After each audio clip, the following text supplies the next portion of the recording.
The morning sun cast long shadows across the empty parking lot of Rosie's Diner as Rebecca wiped down the last of the red vinyl booths. It was barely 7 in the morning, and the familiar smell of fresh coffee and bacon grease already filled the small restaurant. She had been working the early shift for almost 3 years now, and she knew the rhythm by heart. The truckers would start rolling in around 7:30, followed by the construction workers grabbing quick breakfasts before heading to job sites across town. Rebecca loved the morning shift. There was something peaceful about those quiet moments, before the rush began, when she could arrange the sugar packets just right and make sure every table had clean ashtrays. The regular customers had become like family to her. Old Pete always ordered the same thing: 2 eggs over easy, wheat toast, and black coffee. Mrs. Henderson came in every Tuesday for her weekly treat of pancakes and orange juice. These small interactions made her job feel meaningful, even when the pay barely covered her bills. She was refilling the napkin dispensers when she heard the bell above the door chime. Rebecca glanced up at the clock, 7:28. A bit early for the usual crowd, but sometimes people came in seeking the comfort of a warm meal and friendly service. When she looked toward the entrance, her routine thoughts stopped completely. Young man stood in the doorway, and something about him made Rebecca's heart skip. He was wearing a military dress uniform, the kind she had seen at parades and ceremonies on television. The fabric was crisp and perfectly pressed, with polished buttons that caught the morning light. But it was his face that made her pause. Even from across the diner, she could see the exhaustion written in every line of his features. The soldier, he couldn't have been much older than 22 or 23, moved slowly toward the seating area. His steps seemed heavy, like each one required tremendous effort. His shoulders, which should have been squared with military pride, slumped forward as if carrying an invisible weight. Rebecca had seen tired customers before, plenty of them. Night shift workers finishing 12-hour days, new parents running on no sleep, students cramming for exams. But this was different. This wasn't just physical tiredness. He chose a corner booth, the one tucked away from the main dining area where someone could sit without being bothered. As he slid into the seat, Rebecca noticed his hands. They were trembling slightly as he picked up the laminated menu, though he didn't seem to be actually reading it. Instead, he stared at the pictures of breakfast platters with vacant eyes, as if he was looking right through them to something far away. Rebecca had learned to read people during her years of waitressing. You had to, really. Some customers wanted to chat and share stories about their lives. Others preferred to be left alone with their thoughts and their coffee. A few needed someone to listen, really listen, to whatever was weighing on their hearts. Looking at this young soldier, she sensed he fell into that last category. She grabbed a pot of fresh coffee and approached his table carefully. Up close, she could see that his eyes were red-rimmed, the kind of redness that came from crying or not sleeping or both. There were worry lines creased into his forehead that seemed too deep for someone so young. His uniform nameplate read Mitchell, and below that were ribbons and pins that she didn't recognize but that somehow looked important. "Good morning," Rebecca said softly, her voice gentler than her usual cheerful waitress greeting. "Can I start? You off with some coffee?" Tyler, Private Tyler Mitchell according to his nameplate, looked up at her with surprise, as if he had forgotten where he was. For a moment, their eyes met, and Rebecca saw something that made her chest tighten with sympathy. It was the look of someone who was completely lost, someone who was drowning and trying desperately not to let it show. "Coffee would be good," he said, his voice rough and quiet. "Thank you." Rebecca poured the steaming liquid into the white ceramic mug, watching as Tyler wrapped his hands around it like he was trying to absorb its warmth. The trembling in his fingers was more noticeable now, and she wondered when he had last eaten a proper meal. "Take your time looking at the menu," she said, but instead of walking away immediately, she lingered for a moment. "Everything okay this morning?" It was a simple question, the kind waitresses asked dozens of times every day. Usually, customers responded with automatic answers. "Fine, thanks," or "just tired," or "Monday mornings, you know?" But Tyler looked up at her again, and for a second his carefully constructed composure cracked just slightly. Yeah, he said, but the word came out like a question rather than a statement. Just, it's been a long night. Rebecca nodded, recognizing the tone of someone who wanted to say more but didn't know how to begin. She had heard it before from customers going through divorces, job losses, family problems. Sometimes people just needed permission to share their burden with someone who would listen without judgment. The morning rush was still 20 minutes away, and the diner was empty except for the two of them. Rebecca made a decision that went against standard waitressing protocol but felt absolutely right. Instead of moving on to prep work or checking on other tasks, she stayed put. "You know what?" she said, settling into the booth across from Tyler. "I'm Rebecca, and I've got a few minutes before things get busy here. You look like you could use someone to talk to." Tyler blinked in surprise. Clearly, he hadn't expected this level of personal attention from a waitress at a highway diner. But something in Rebecca's open, caring expression seemed to reach him. His grip tightened on the coffee mug, and when he spoke again, his voice was barely above a whisper. "I'm supposed to be on a plane right now," he said, staring down into the dark liquid. "Flying home for my mom's funeral." The words hung in the air between them, heavy with grief and desperation. Rebecca felt her heart break a little for this young man, who was clearly fighting a battle much bigger than anything he might face in his military service. She leaned forward slightly, her expression full of genuine concern. "What happened?" she asked gently. "Why aren't you on that plane?" Tyler's hand started shaking more as he set down his coffee cup. Rebecca could see him struggling with whether to answer her question, his jaw working silently as he fought back emotions that threatened to spill over. Finally, he took a deep breath and looked up at her with eyes that held more pain than someone his age should ever have to carry. "The flight got canceled," he said, his voice cracking slightly. "Weather delays in Chicago. My connecting flight was supposed to leave at 6 this morning, but they told us around midnight that nothing was going out until at least Wednesday." Rebecca felt her stomach drop. Today was Monday. "Wednesday? That's 2 days from now." Tyler nodded, running a hand through his short military haircut. "The funeral is tomorrow at 2 in the afternoon, in a little town in Ohio called Millerville. My mom—" He paused, swallowing hard. "My mom died Thursday night. Heart attack. She was only 48. The raw grief in his voice made Rebecca's eyes well up with tears. She had lost her own father 5 years ago, and she remembered that desperate, hollow feeling of needing to say goodbye properly. The thought of this young man missing his mother's funeral because of something as random as bad weather felt cruel and unfair. "I'm so sorry," she whispered, reaching across the table to gently touch his arm. "Tell me about her."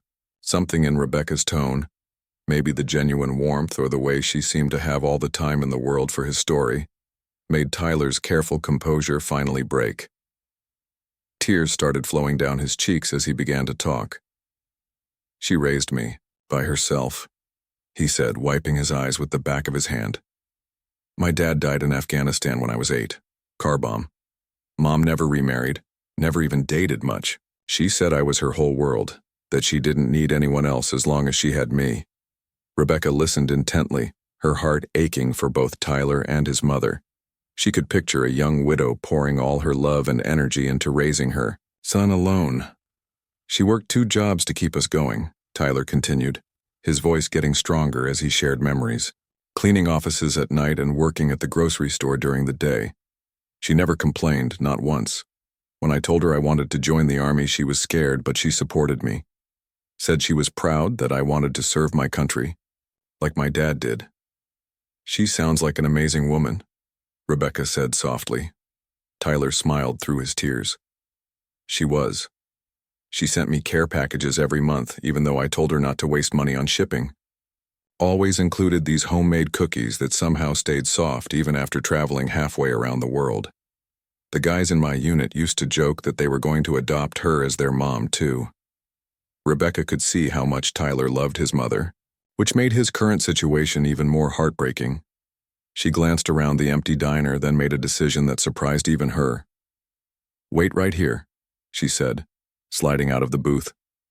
I'm going to get you some breakfast, and then we're going to figure this out.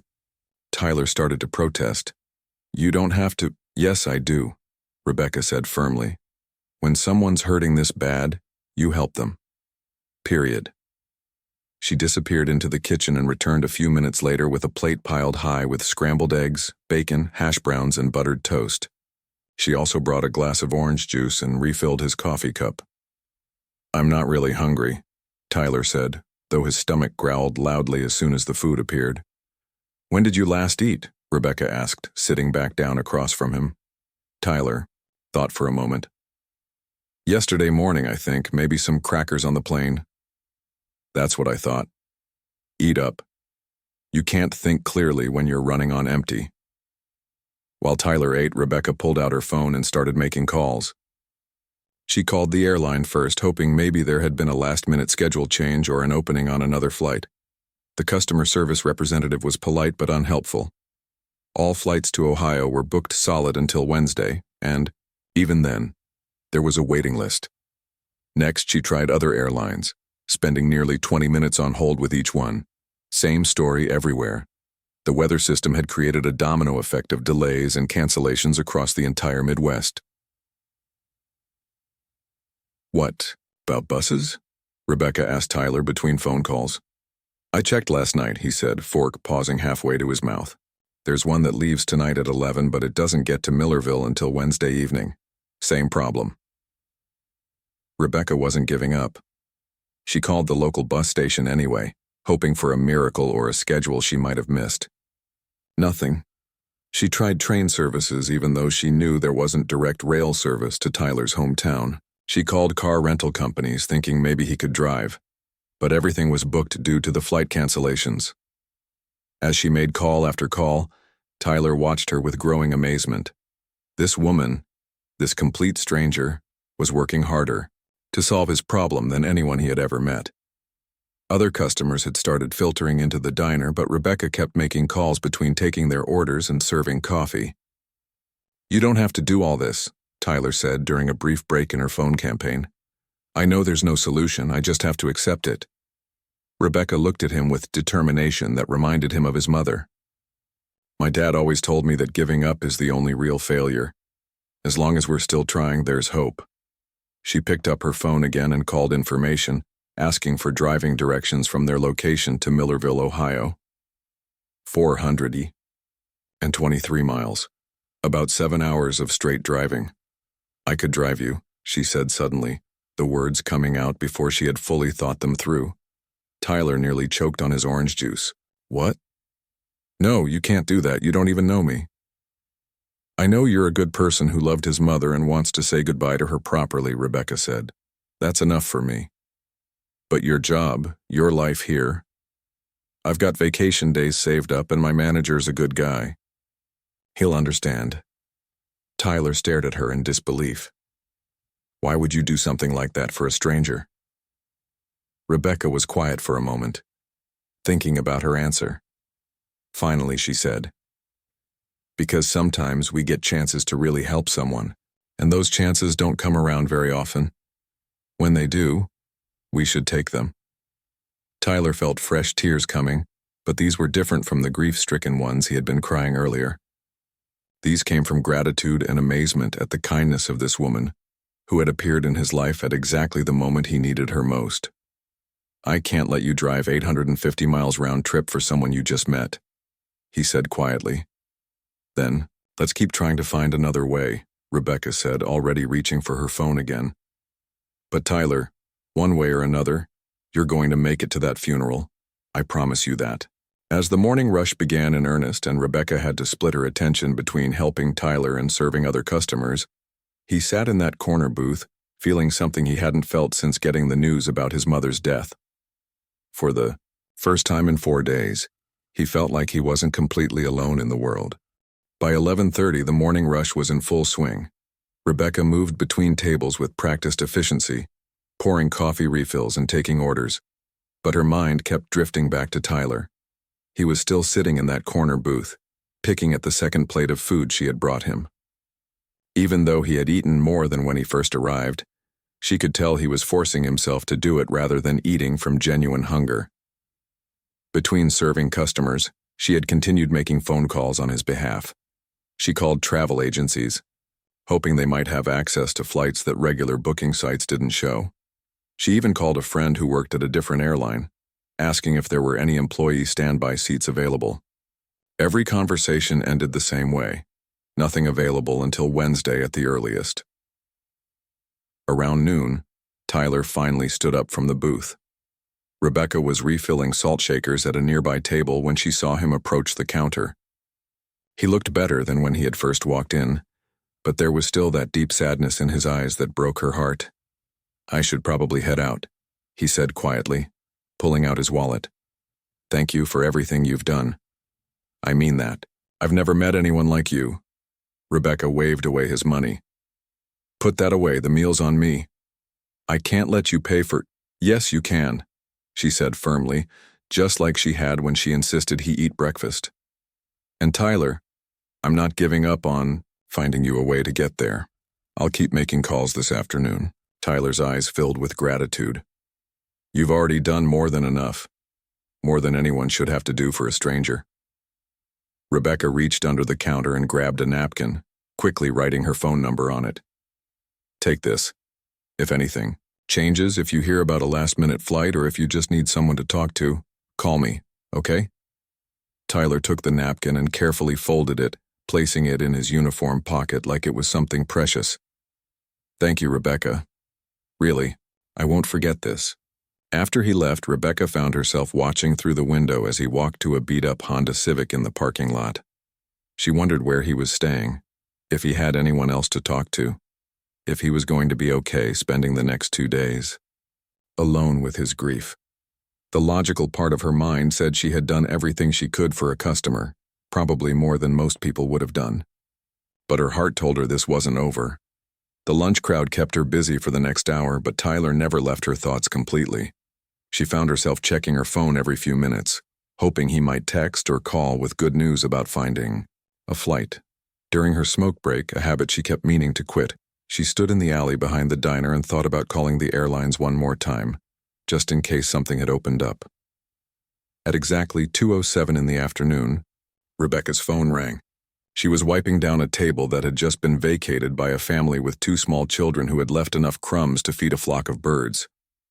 The number on her phone was unfamiliar, and for a moment, her heart jumped with hope that it might be Tyler calling with good news. "Hello?"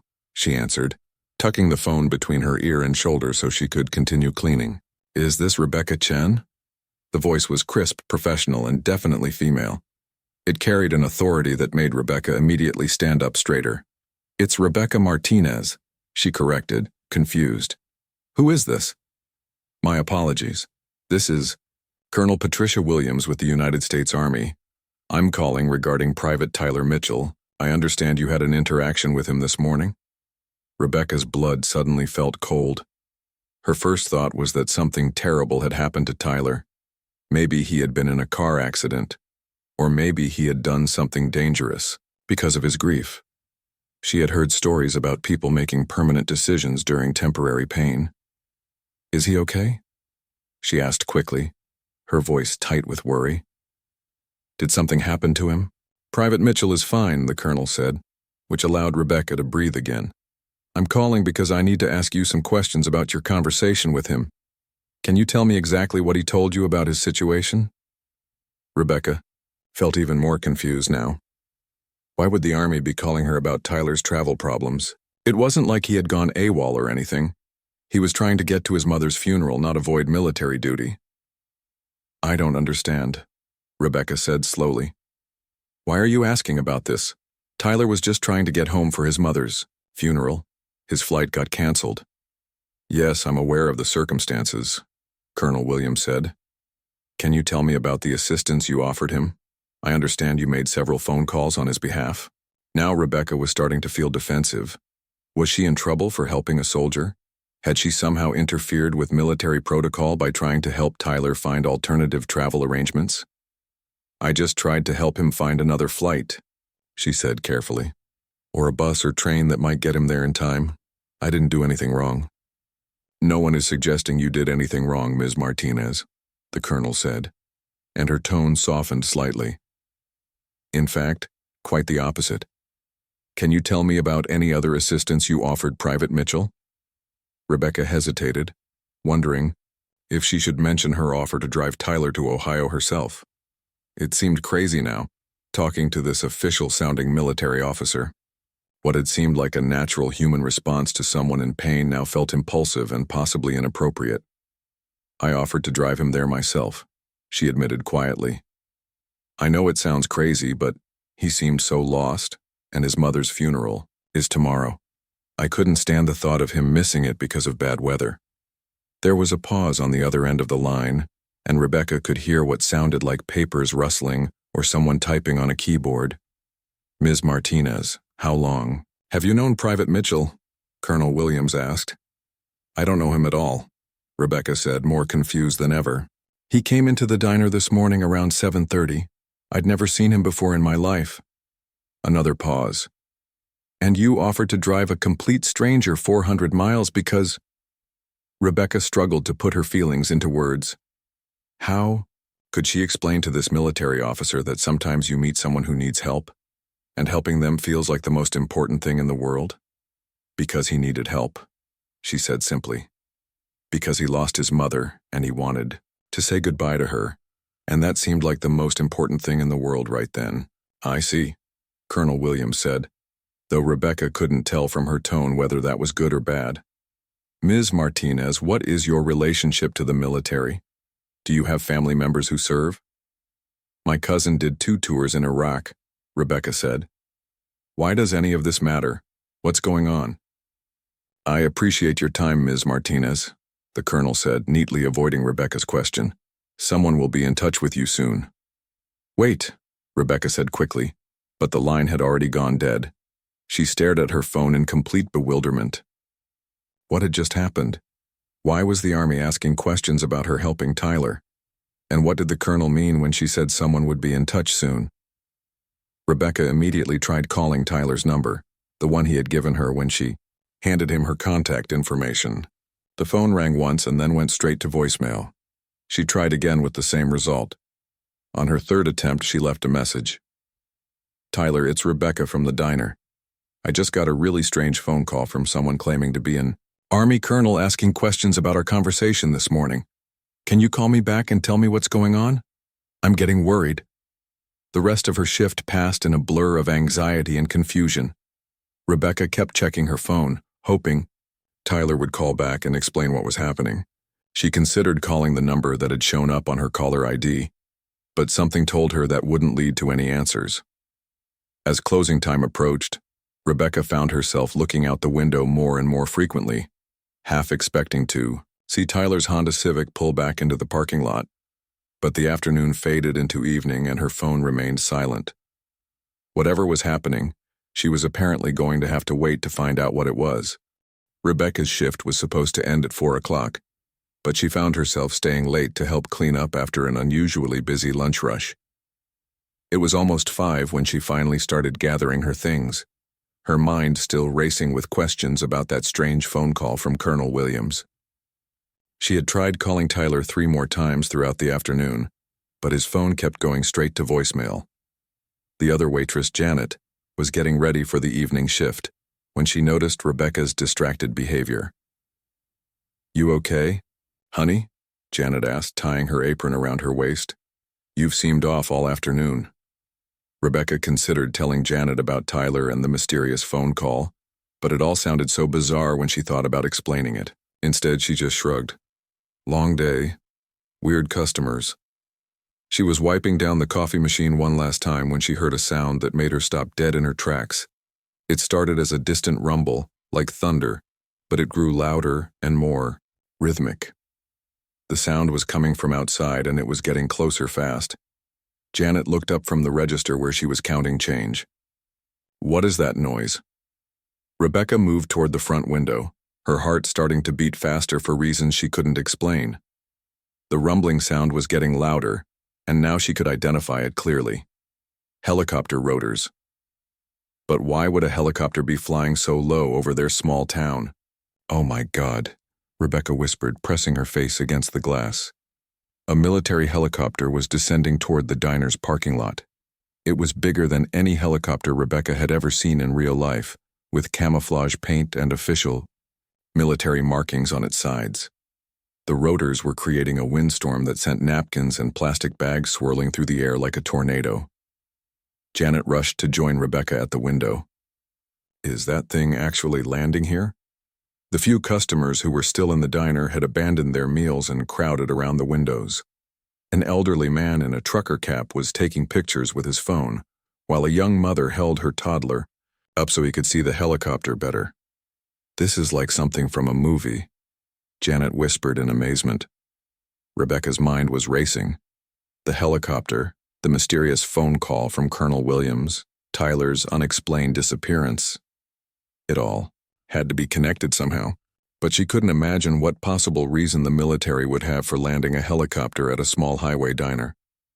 The aircraft touched down with surprising gentleness, considering its size. Through the swirling dust and debris, Rebecca could see figures moving inside the helicopter. The side door slid open and several people in military uniforms stepped out. Should we call the police? Janet asked nervously. Before Rebecca could answer, the front door of the diner opened with such force that the little bell above it nearly flew off its hook. A tall woman in an army uniform strode in, followed by 2 other soldiers. The woman was probably in her 40s with short graying hair and the kind of confident bearing that made everyone in the room automatically stand up straighter. The woman's eyes swept the diner until they landed on Rebecca. "Ms. Martinez, Gary," said, and Rebecca immediately recognized the crisp, professional voice from the phone call.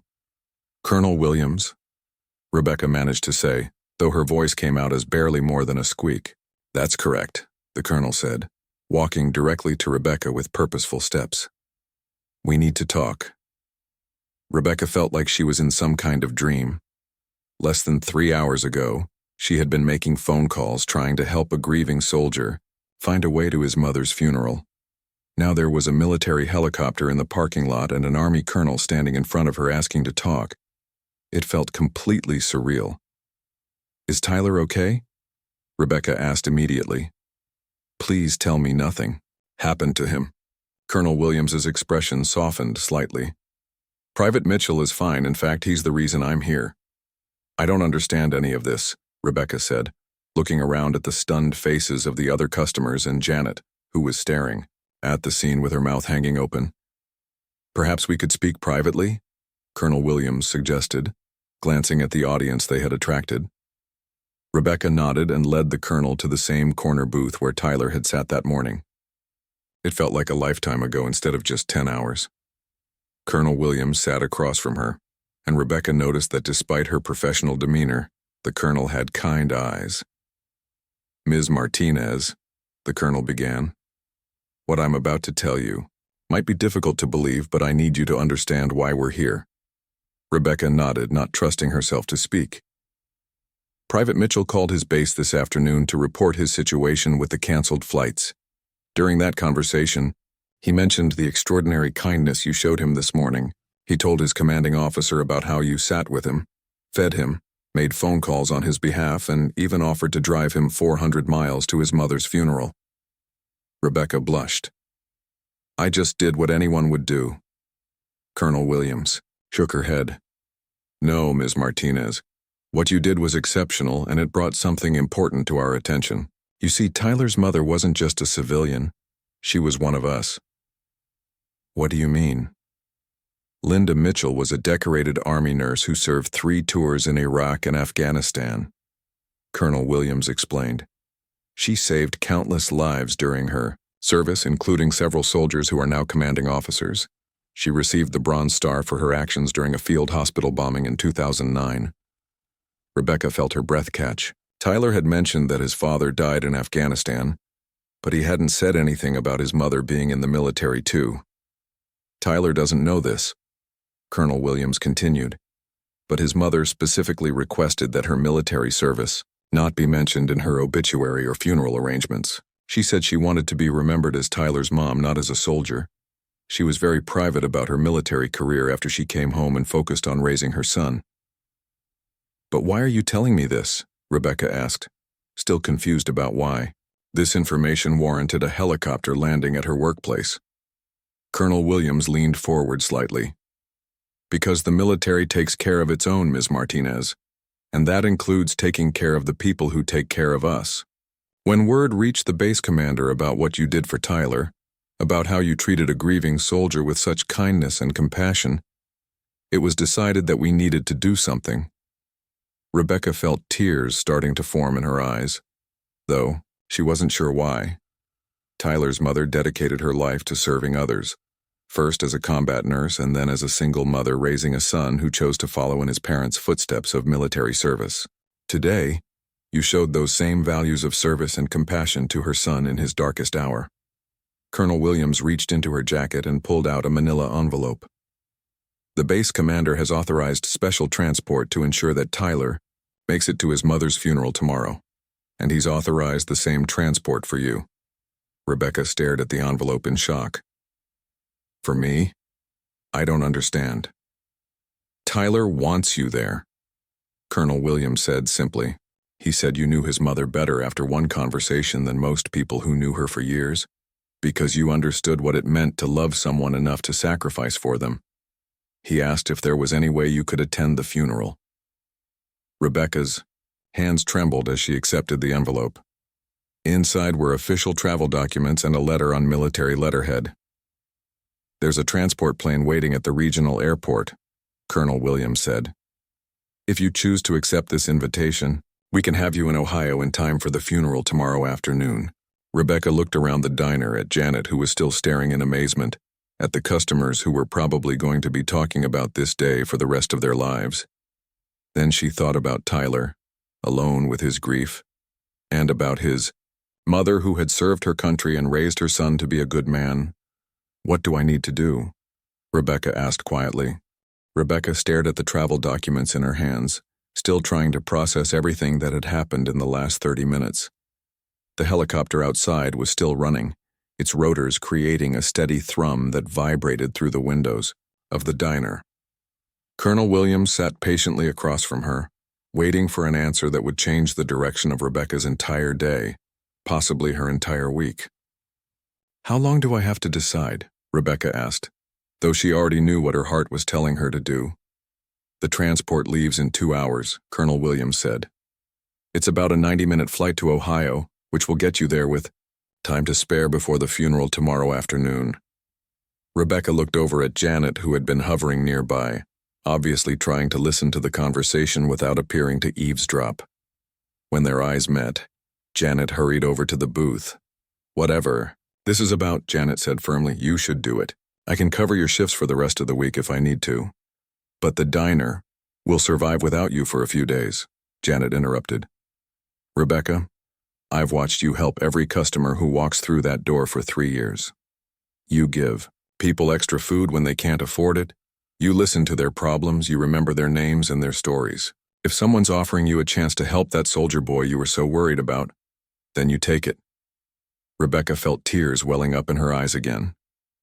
She looked down at the letter from the base commander, reading the formal words that somehow felt deeply personal. It talked about service, compassion, and the importance of supporting those who serve. But mostly, it talked about how Tyler had described her kindness and how it had reminded everyone involved that sometimes the most important battles are fought with love instead of weapons. "I'll need to pack," Rebecca said quietly, looking up at Colonel Williams. The colonel smiled, the first genuine smile Rebecca had seen from her. "We can arrange for anything you need once we arrive. Right now, the most important thing is getting you to that funeral."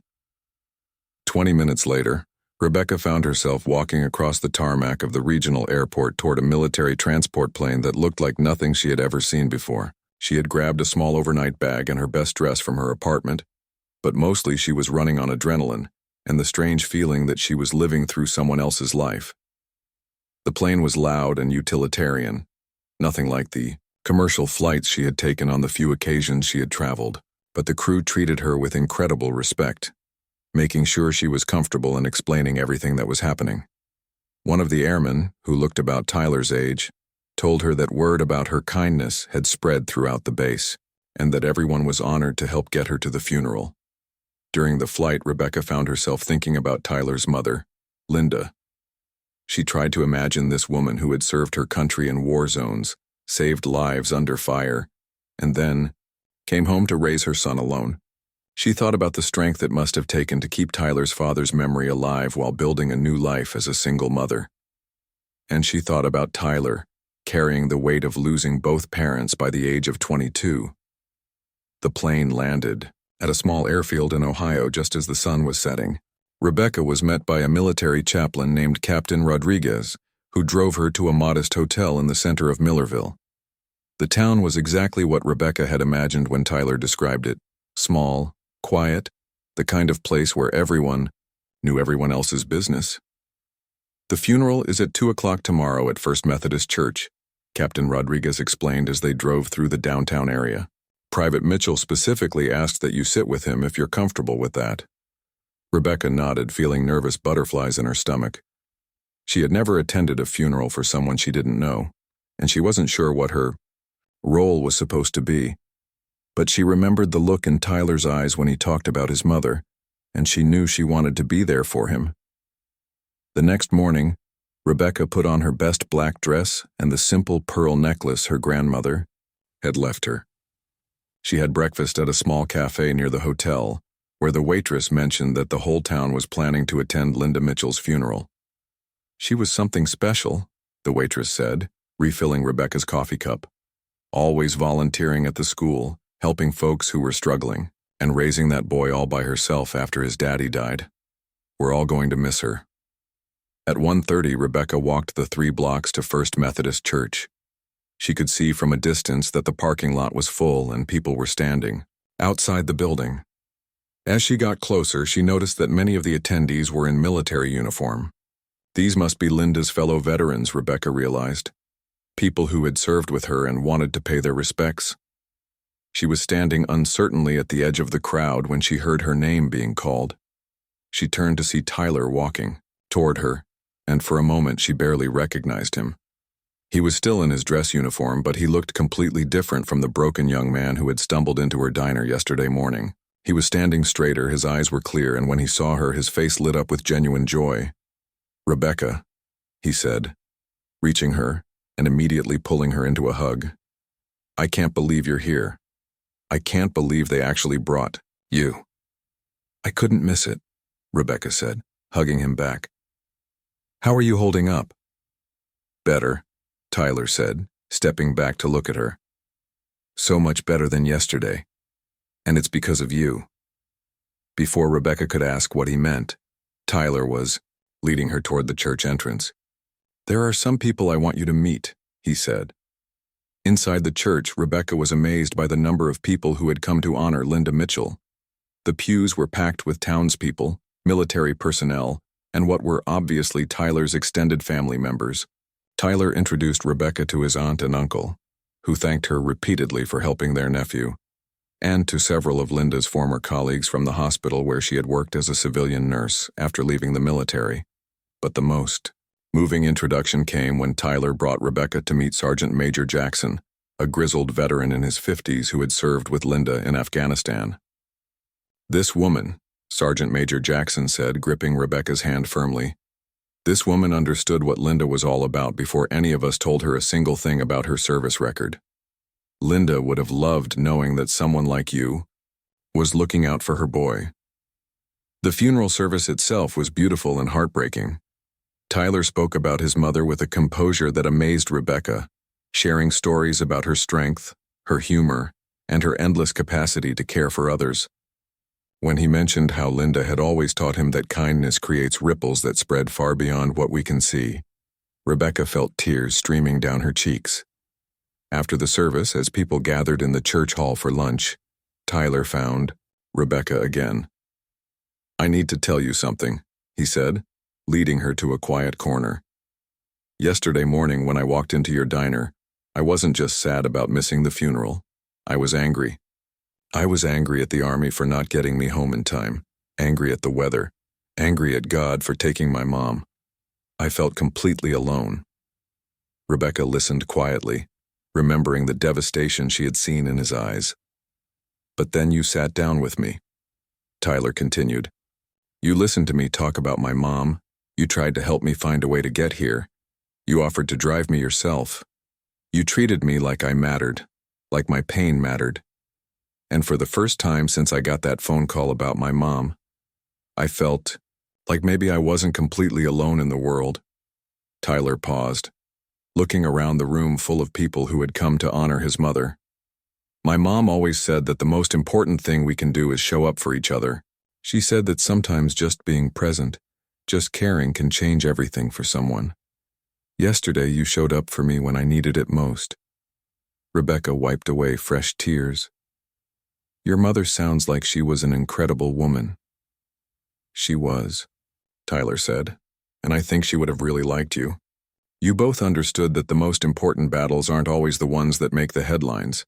Sometimes the most important thing you can do is just be kind to someone who needs it." As Rebecca prepared to fly back home that evening, she reflected on the strange journey that had brought her to this small Ohio town.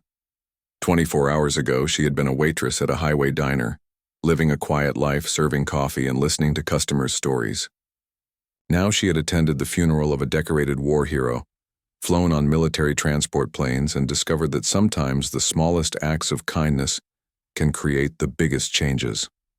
Tyler hugged her goodbye at the airfield, promising to stay in touch and to visit the diner the next time he was in the area. As the plane lifted off and Rebecca watched Millerville disappear below her, she thought about Linda Mitchell's words about kindness creating ripples.